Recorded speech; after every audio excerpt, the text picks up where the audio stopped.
कोई लड़का आके तुम्हारे सामने खड़े होकर ये बोले कि फरहत का शादी से पहले मुझसे अफेयर था, तुम कैसे रिएक्ट करोगे? मैं बहुत ग्रेसफुली रिएक्ट करूंगा।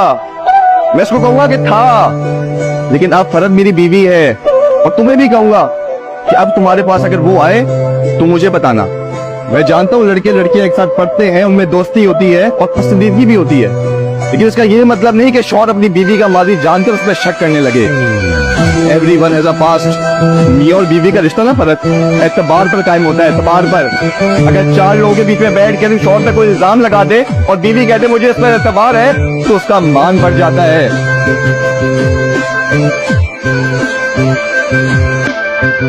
बहनों का रिश्ता ना बहुत अनमोल होता है।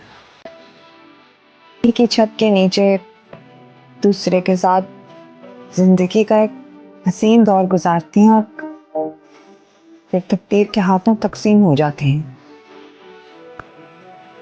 जुदा जरूर होती हैं एक दूसरे से, लेकिन दिल हमेशा एक दूसरे के लिए धड़कता रहता है, महसूस होता रहता है कि अनमोल रिश्ता। ये तो सब नसीब की बात होती है ताया बू।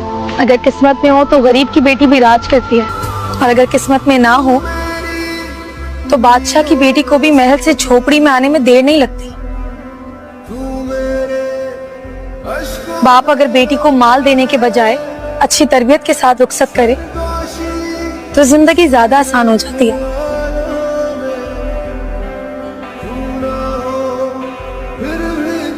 बात तो सोला ने सही कही है बच्ची ने।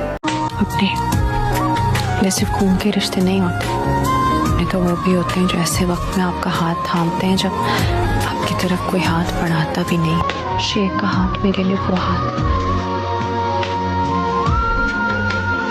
क्या दिखाई दिया इसमें? सुकून, खुशी, एहसास जो अब मुझे तुमसे नहीं मिलता।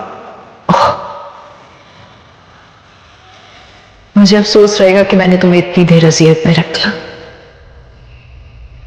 लेकिन अब तुम दोनों एक दूसरे को चुन लेना, क्योंकि फितरतन इस तरह की लड़कियां किसी एक मर्द पे नहीं टिकती, और ऐसे मर्द भी किसी एक औरत के साथ नहीं रहते। बकरी का बच्चा पाले तो किसी को देने की हिम्मत नहीं होती। यहाँ माँ बाप अपनी बेटी देते हैं आपकी नस्ल पैदा करने के लिए, उनके सामने तो नजर नहीं उठनी चाहिए, एहसान तले गर्दन झुकी रहनी।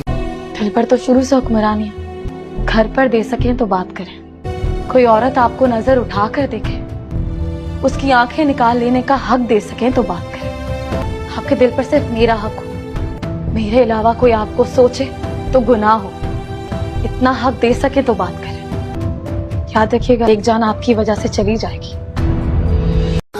औरत को सब्र करना चाहिए। आई थिंक इंसान को सब्र करना चाहिए, और सब्र आपको बड़ा कुछ सिखाता है। हाँ, डेफिनेटली स्क्रिप्ट जैसे बनती है मेरा हमारी कि हमारा काम है, हमारा ब्रेड एंड बटर है। मैं अगर आज चूजी हो जाऊंगी नहीं यार मैं फलाना स्क्रिप्ट नहीं करी, इसमें फिर औरत पे जुल्म दिखा रहे हैं, नहीं मुझे करना होगा, क्योंकि मेरे घर में पैसे इसी चीज़ के आते हैं।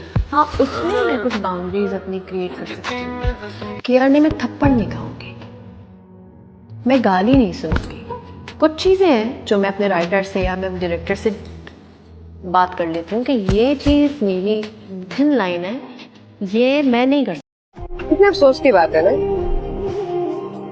मियां मजनू बने ना बने, बीवी उसे लेना चाहिए। तो मुझे अब जाके लगता है कि जो होता है अच्छे के लिए होता है। आप कभी भी नहीं ये सोच सकते कि ये चला गया और दुनिया खत्म हो गई, आपके लिए उससे ज्यादा अच्छा आपका इंतजार कर रहा है।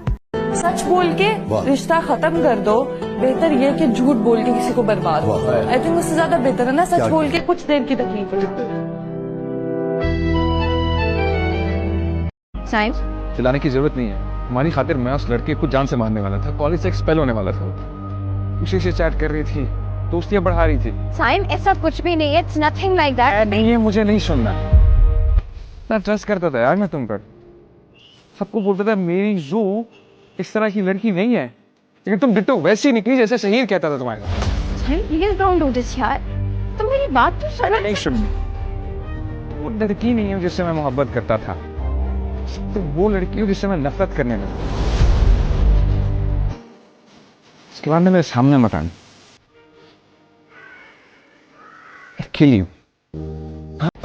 मुझे कोई प्रॉब्लम नहीं है किसी से भी, मैं बहुत चिल्ड आउट हूँ और मुझे जो ये भूलने की बीमारी है ना ये बेस्ट है। मैं सब भूल जाती हूँ। Trust me this is the best thing you can ever have. कुछ हुआ ना भूल जाओ, आगे तुम झूठे और तुम्हारा प्यार भी झूठा। मुझे मेरी औकात याद दिलाती। मैं झूठा, मेरा प्यार झूठा, लेकिन जिससे मैंने प्यार किया वो नहीं। मैं तुमसे मोहब्बत नहीं कर सकती,